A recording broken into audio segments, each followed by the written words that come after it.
sama ada duit yang kita ambil dengan cara memeras ugut orang ni tadi, dengan cara salah itu, benar-benar boleh membawa kebahagiaan kepada kita, keluarga kita. Ingat tu, kita mungkin terlepas di dunia ni, tapi ingat di akhirat besar. Dosa besar rasuah.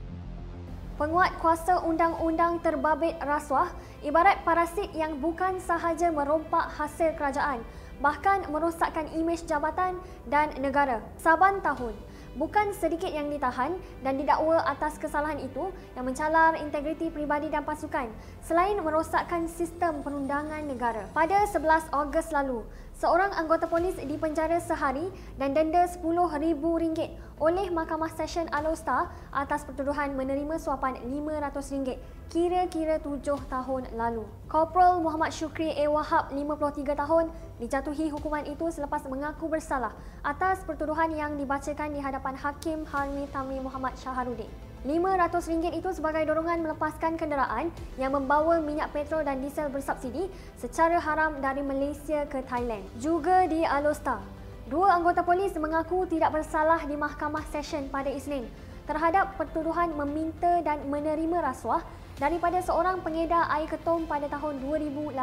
Tertuduh Amirul Abu Bakar dan Muhammad Hafizul Zakaria masing-masing berusia 35 tahun membuat pengakuan tersebut di hadapan hakim sama. Bagi pertuduhan pertama, mereka secara bersama meminta wang tunai berjumlah RM4,000 daripada seorang lelaki yang disyaki menjalankan kegiatan menjual air ketum. Kejadian itu berlaku di sebuah rumah di Bedong, Kedah semasa mereka bertugas sebagai korporal sokongan dan korporal di Balai Polis Sik Kedah. Menerusi pertuduhan kedua pula, mereka secara rasuah memperoleh suapan wang tunai berjumlah RM2,600 daripada individu tersebut di lokasi dan tarikh sama sebagai dorongan untuk tidak mengambil tindakan ke atasnya. Dalam pada itu di Shah Alam, 3 anggota polis mengaku tidak bersalah di Mahkamah Session atas pertuduhan menerima rasuah RM2,000 supaya tidak melaporkan kesalahan Perintah Kawalan Pergerakan PKP 2 bulan lalu. Lance Corporal Muhammad Taufik Abdul Aziz, 31 tahun, Konstebel Muhammad Fazli Nordin, 28